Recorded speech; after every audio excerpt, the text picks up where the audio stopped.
You turning your Bibles to the book of Nehemiah. We'll start that study this morning, the book of Nehemiah. I want to do a little bit of history, taking up to where we are right now. What I want to do is go back to the time of King Saul. Can anybody remember the story in 1 Samuel chapter 8 that caused the people to say, we want a king. We want a king like everybody else. We want a king. Anybody remember what the event was that caused that to happen? Before that, they had been controlled by judges, and the last judge, who was also a prophet, was named Samuel.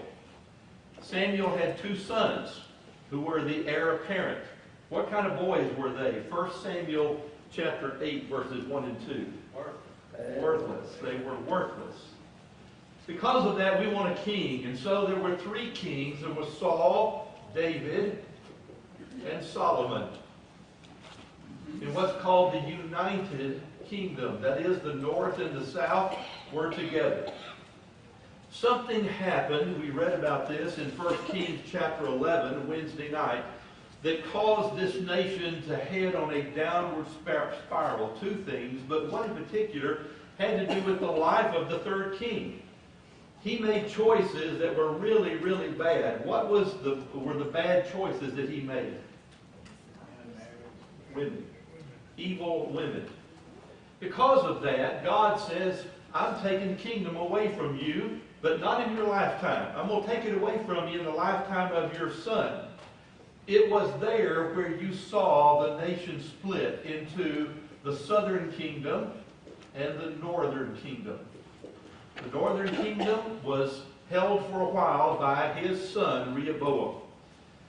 The northern kingdom basically goes away in 721 BC. They had 17 kings, and the Bible says all 17 were bad. The southern kingdom, on the other hand, had about 50-50. They had 16 kings, half of them, or 18 rather, half were good, half were bad. Maybe it was God's plan, maybe it was just coincidental. Because of that, the southern kingdom lasted for a while longer. And I use this example. There were two kings that God brought in late in the system trying to save this nation. One of them was Hezekiah. The second one was a little boy named Josiah. I'm going to talk about him a little bit tonight in my lesson. From there, this nation goes away. And for 50 years, there's no temple. This started happening in 606, 597, and 586. 3 times that the King Nebuchadnezzar just came in and grabbed everything. He wanted the gold, he wanted the children, the smartest, the prettiest, the best. He came and took whatever he wanted. So from this period of time, God says, 70 years, you're going to be not a nation. And I made the comment to you, when you start studying the books of history, there is no history that covers this period of time because there's no nation. The nation has been dispersed all over the world. So you take a look at the books here. We have 2 Kings and 2 Chronicles, and they take us right up to, I might say here, to 586. Both of these books end with the destruction of the temple. The next book, chronologically, the next history book is the book of Ezra. When does the book of Ezra start? The beginning. The beginning of the new empire over here. So we have the book of Ezra here. This all got started in 536. 606, 536, there's the 70 years. So the nation, the temple was only destroyed, or let's say not finished, for about 50 years. But God's ruling started, his time clock started in 606. When you take a look at the book of Ezra, Ezra has 2 pieces, so I've just called that E1 E2, and right in the middle of there was another little book that we studied. What was the name of that book? Esther, the book of Esther. But this goes all the way back to what we've talked about many times. 5, 12, 5, 5, 12. The 12 books of history. The first one would be the book of Joshua. It was the oldest. The last one will be Nehemiah. So you take a look at now, when we peel these apart, in Ezra chapter 7, I want you to turn there for just a moment. So the book of Esther occurs right in the middle. There are 4 kings, Cyrus, Darius, Ahasuerus, and Artaxerxes. What we're talking about now is Artaxerxes. Somebody look at Ezra chapter 7 and verse 7. Ezra 7 and 7, and tell me, when does the second half of this book start? In what year of King Artaxerxes? The 7th year. Now flip over to the book of Nehemiah, chapter 1, verse 1, and chapter 2, verse 1. And what year does this book take place? The 20th. So, Ezra 2 starts in the 7th year of King Artaxerxes, and the book of Nehemiah starts in the 20th year. 13 years apart. Now I want to talk about, in the case of Ezra, there were 2 groups of people that came back. The first group was around 50,000 people, and they came here in 536 time period. We have a second wave of people coming in Ezra 2. There's about 1,300, but 286 of those are priests or temple worship, temple people that would be conducting the affairs from the offering of sacrifices and so forth. They were building the spiritual Israel. When you come to Nehemiah, the interesting story here is Nehemiah was one of these many slaves that God had helped them become very prominent. You can see that in Daniel, who lived in the palace of Nebuchadnezzar. You can see it in Esther, who was the wife of this man's daddy. You can here see he worshipped in the palace, and he had a job for Artaxerxes. What was Nehemiah's job? Cupbearer. Now, what does that entail? Every time he needs something to drink, he runs to the kitchen and gets it. Before the king drinks it, or eats it, the cupbearer tests it. And Earl's exactly right. His job is anything that the king is going to eat or drink, he eats it or drinks it right in front of him first. And if he doesn't fall dead, then the king takes it. Is it important that the king trust his cupbearer? Oh, you better believe it. You better believe that that's the case. So what you have happen here is Nehemiah, he starts hearing questions, and he's asking questions, and he's hearing things. And when he comes across people who are living in Jerusalem, they've come back to Susa, the capital, the Persian capital. How are things going there? How are things going there? How are things? They kept saying, they're terrible. They're terrible. Did anybody know what they kept telling Nehemiah was bad that had not happened yet? The wall. The wall around the city. There were places it was almost completely gone. But more importantly, what do you think the gates were made out of? Were the gates made out of stone? The gates of the city, the 4 gates, were made out of wood, as they had been burned to the ground some time ago. And so Nehemiah sets his heart. He is so sad when he hears this over and over and over again. And it is against Persian law for anybody that serves the king to show any type of personal emotion. But one day the king sees him, and he's sad, and he's saying, Nehemiah, what are you so sad about? I've never seen you sad before. And that's what the book of Nehemiah is about. The book of Nehemiah is not like Ezra, where people are coming back to build the spiritual nation. It is to build the physical nation, the city, and the walls around it. Now, one last thing I'll tell you before we get into Nehemiah chapter 1. When you study the history, the geography of this part of the world, you take a look here at, here is the Jordan River. Here is where the promised land would be, just across the Jordan River by the Mediterranean Sea over here. All the other surrounding nations lived on the edge of the desert. That would be the Moab and Ammon. That's Lot's people and others. Anybody know, this goes all the way back to the story of Lot. When Lot looked across and he saw the land of Canaan, how was it described in Genesis chapter 13? It says it looked like the Garden of Eden.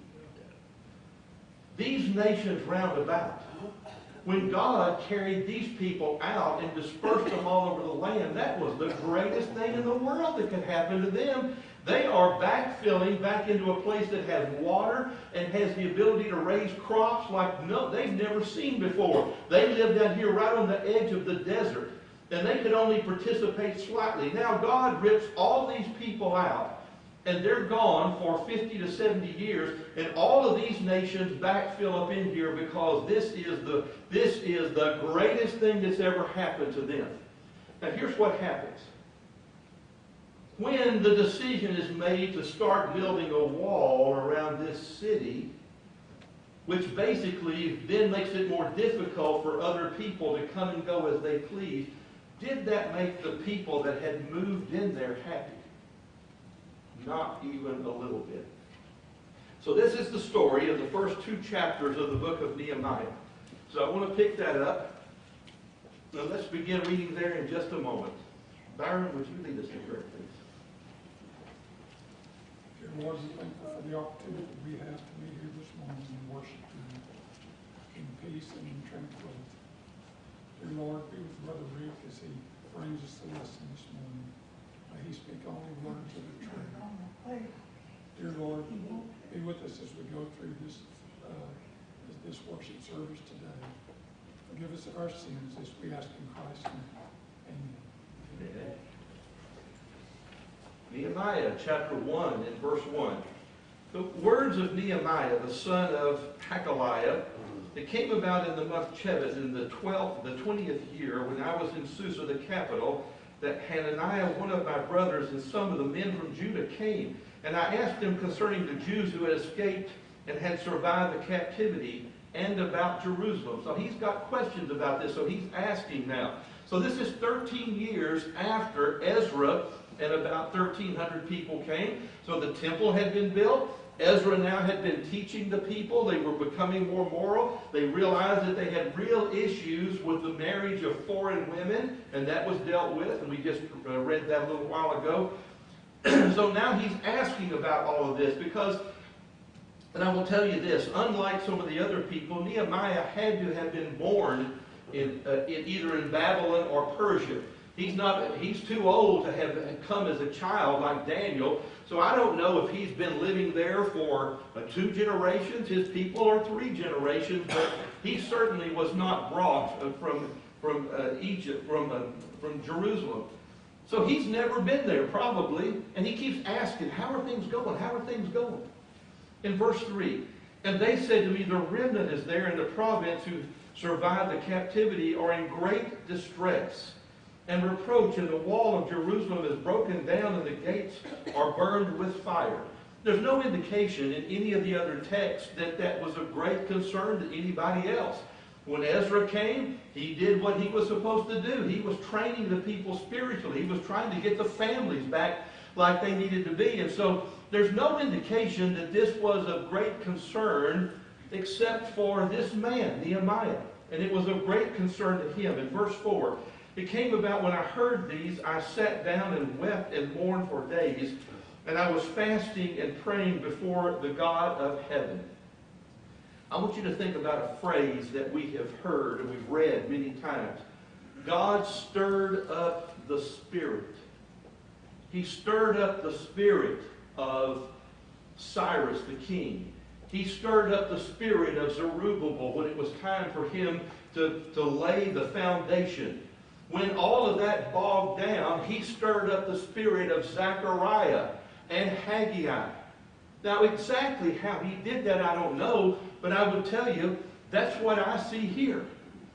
Well, why was Nehemiah concerned about it and nobody else?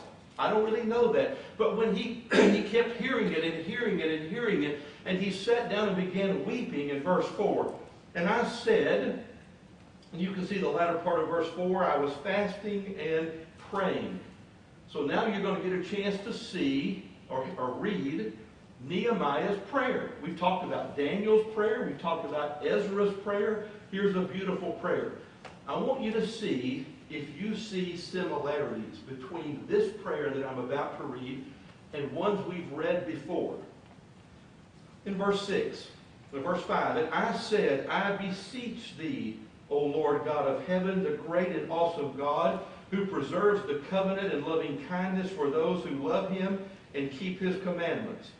Let thine ear now be attentive and thy eyes open to hear the prayer of thy servant, which I am praying before thee now day and night, on behalf of the sons of Israel, thy servants, confessing the sins of the sons of Israel, which we have sinned against thee. I and my father's house have sinned.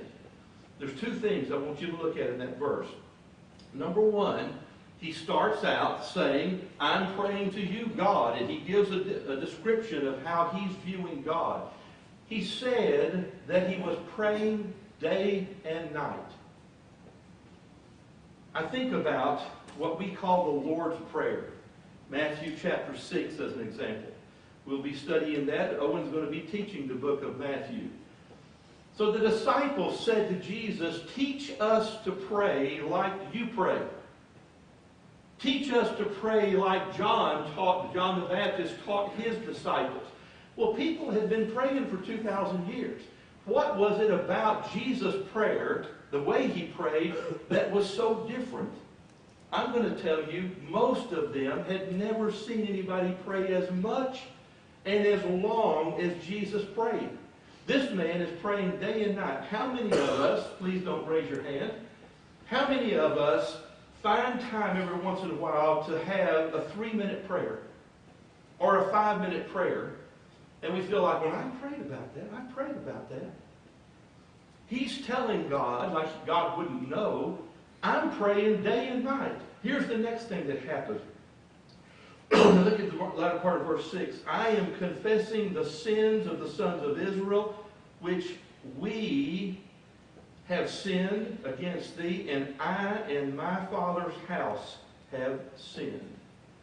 How does he start this prayer? After he gives God the praise and the accolades he does, what's the very first thing that he addresses?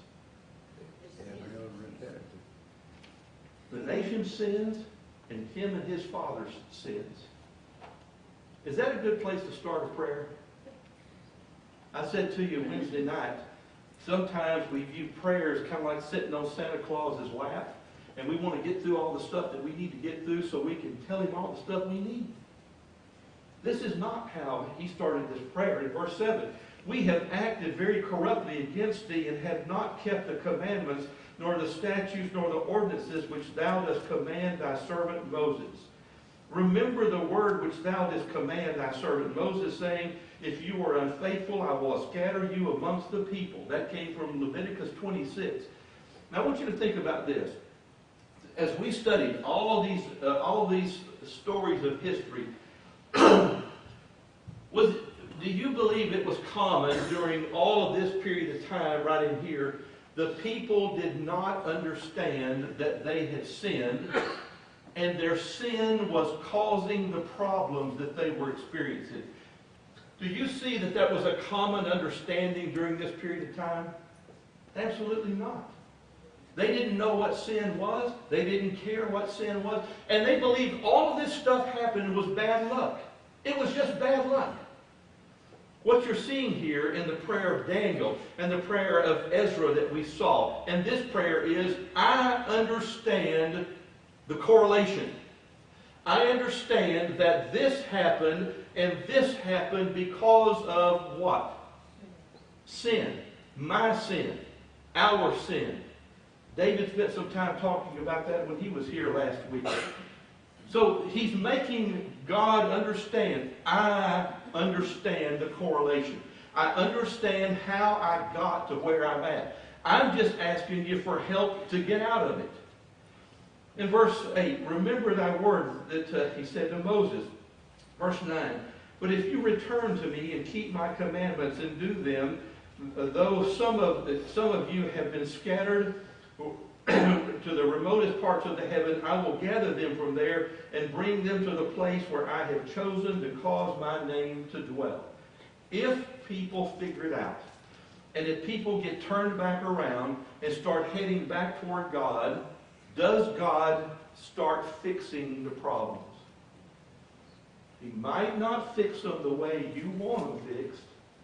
He might not fix them on your time frame, but he'll fix them. And I'm going to tell you something else. His fix will be a lot better than mine or yours. So we take a look now at verse 10. And they are the servants of thy people, whom thou didst redeem by the great power and the great hand. O Lord, I beseech thee, may thine ears be attentive to the prayers of thy servant and the prayers of thy servants who delight to revere in thy name, and make thy servant successful today, and grant him compassion before this man. Now, I was the cupbearer of the king. You remember a time when Esther had been told by her uncle, you need to go talk to your husband. He doesn't realize that you're a Jew. He doesn't realize that under his nose, he ended up, somebody signed on his behalf with the signatory that every Jew on earth was going to be killed. And Mordecai says, how are you going to escape? He's going to find out that you're Jewish. So she made the decision. And she says, if I perish, I perish. But she had to go in and do what she needed to do. This man was about to do exactly the same thing. He was about to go in and have a conversation with the king about something he wanted to do. So here's a man that has eaten food and drunk everything that before the king did for a long period of time, and he's going to come in and he's going to ask the king for something. I need a leave of absence. You know the first thing the king asked him? Why? And how long? How long are you going to be gone? Now look at the story in chapter 2. And it came about in the month of Nisan, in the 20th year of King Artaxerxes, that wine was before him, and I took up the wine and gave it to the king. Now I had not been sad in his presence, because he probably would have lost his life if he had been. So the king said to me, why is your face sad, though you're not sick? This is nothing but sadness of heart. Then I was very much afraid that he was recognized. He's afraid now because he can't do this. In verse 3, and I said to the king, let the king live forever. Why should my face not be sad when the city, the place of my father's tombs, lie desolate, and its gates have been consumed by fire? So now, very much like when Esther comes into the king, you remember, she hadn't talked to the king in 30 days. And he had to basically tip the scepter. And so when she opened the door to come in, she's waiting. And he tips the scepter. Her husband does. Here, you have the same thing. He asked the question, why are you sad? I've never seen you sad before. And he said, well, how can I not be sad? And so now all of a sudden it's laid out there. Verse 4, the king says, what would you request? So I prayed to the God of heaven. I'm going to guess this is a different prayer, a second one, besides the one we read. And I said to the king, if it please the king and your servant has found favor before you, send me to Judah in the city of my father's tombs that I may rebuild it. Not a different kind of rebuilding than Ezra, who was spiritually rebuilding. He wanted to physically build it. Verse 6. Then the king said to me, the queen sitting beside him, how long will your journey be? And when will you return? So if it pleased the king to send me, and I gave him a definite time.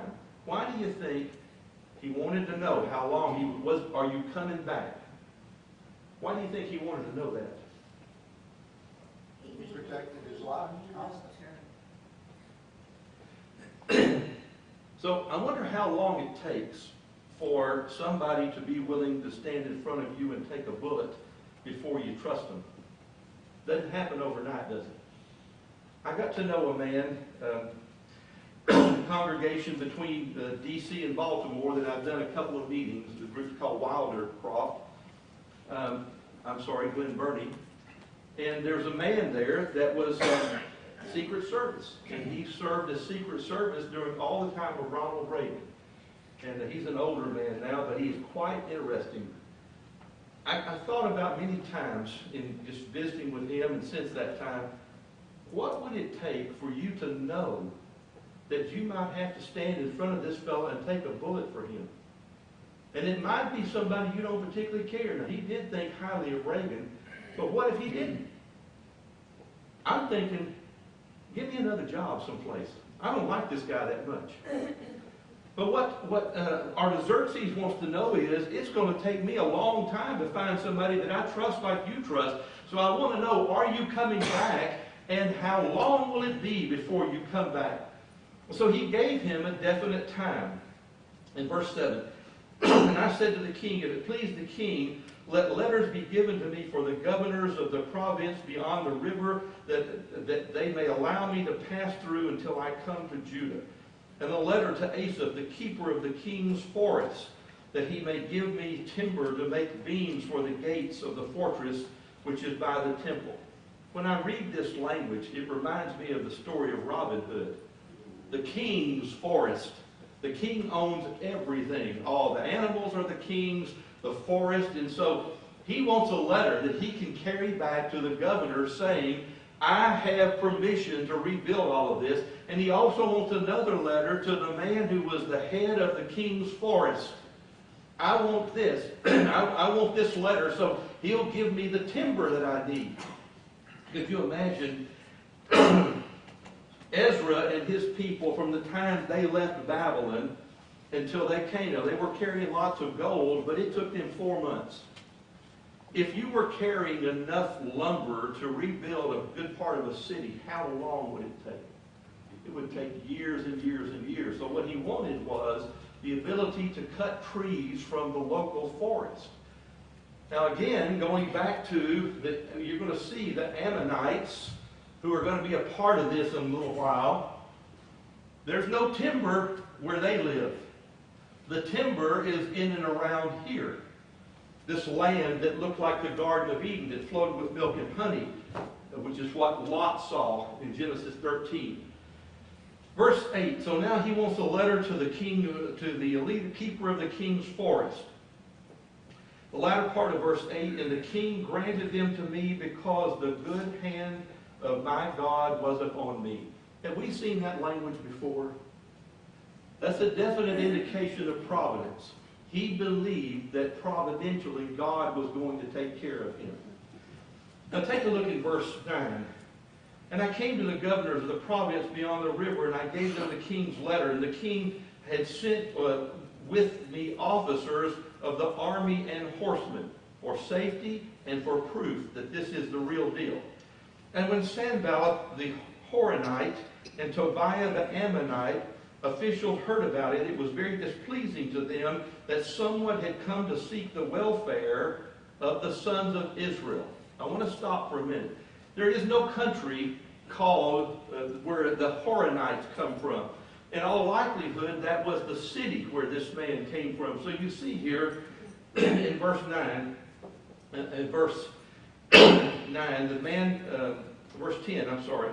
a man named Sanballat. He's going to be one of the leaders. He actually was from the land of Samaria. Samaria was, if you remember, a half-breed nation of people that was just north of Judah. That's where he's from.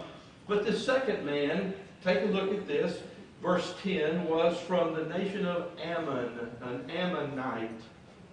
Where did the people of Moab and Ammon come from? That's right. That's Lot's descendants. This is Genesis 18. Genesis 19, actually. So Lot had 2 children by his daughters. One was called Moab. The second was called Ammon.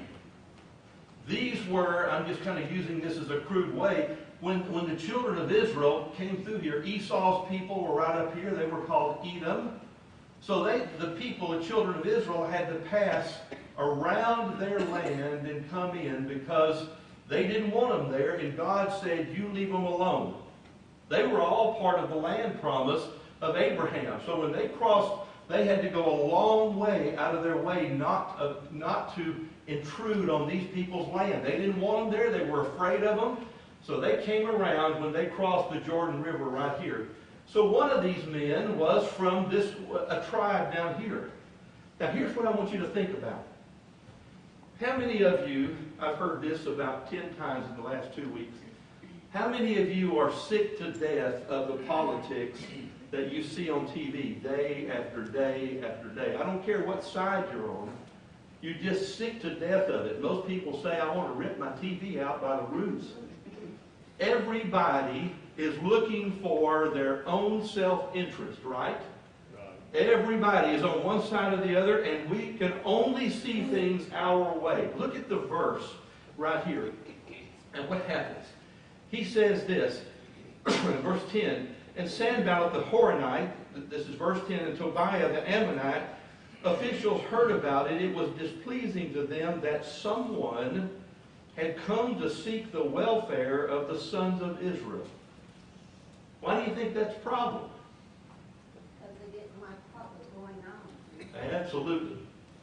They had had free access to come in and out of Jerusalem for a long time. All the way back here to 586 when this was destroyed the first time. We're sitting here now in a time period 440 rather. For 140 years, they've come in and out of this place anytime they wanted to. They did trade, they did business. Now they understood if you're going to build a double wall, you remember there was a woman who had a house on the wall. Anybody remember her name? Rahab. The reason was Jerusalem had a double wall where chariots could come in around here, so they were a good distance apart. Sometimes people would build houses across the top of the wall. Well, they've been knocked down for a long time, and so they just did whatever they wanted to do. So they're not happy that somebody is now looking out for the interest of the nation of Israel. Verse 11. So I came to Jerusalem and was there 3 days. I arose in the night, I and a few men with me. I did not tell anyone what my God was putting in my mind to do for Jerusalem, and there was no animal with me except the animal on which I was riding. So he gets here and he finds out there's going to be opposition. He knew it. That's why he wanted the letters to the governor and other people. So what does he do in this verse? He sneaks in, no pack animals, no nothing, no charts, no graphs, no weapons. He sneaks in, and for 3 days, he's looking around. He's making notes. He's looking at what he needs to do. Why do you think he did this? Only a few people, no animals, at dark in the night. Why? For safety. For safety? Absolutely. He didn't want this to become an issue yet. He wanted to see where he was at. Did he have how much lumber was he going to need? How many people was he going to need? He wanted to determine that. So in verse 13, so I went at night by the valley gate in the direction of the dragon's well and all the refuge gate, inspecting the walls in Jerusalem which were broken down and the gates where I passed were consumed by fire. Then I passed onto the fountain gate and the king's pool, and there was no place for my mount to pass. It had just crumbled. He couldn't even walk around that part of the gate. So I went up at night by the ravine and inspected the wall. And I entered the valley gate again and returned. And the officials did not know where I had gone or what I had done, nor had yet I told the Jews or the priests or nobles or officials or the rest who would do the work. Why hadn't he told them? He didn't trust them. Didn't know who to trust. We live in a world nowadays of everything gets leaked. He didn't want any leaks. No leaks. He didn't tell anybody what he was looking at. In verse 17, then I said to them, you see the bad situation we're in, and Jerusalem is desolate, the gates burned by fire. Come, let us rebuild the walls of Jerusalem, that we may no longer be a reproach, be savaged by anybody. Anybody that wanted to could come in. And I told them how the hand of my God had been favorable to me, and also the king's words which had been spoken to me. Then they said, let us arise and build. So they put their hands to the good work. But when Sanballat the Horonite and Tobiah the Ammonite, officials in Gershom the Ahab, heard this, they mocked us and despised us and said, what is this thing you are doing? Are you rebelling against the king? Well, let's just stop for a minute. Did they have any official ability to stop this work? No, none. He has God on his side, and he has King Artaxerxes on his side. And he's got a letter saying, I can build this. I even have a letter to the man that runs the king's forest, and they're going to provide the timber for us. The only thing that these three men could do would be mock and try to shame them, try to embarrass them. You wait till what happens.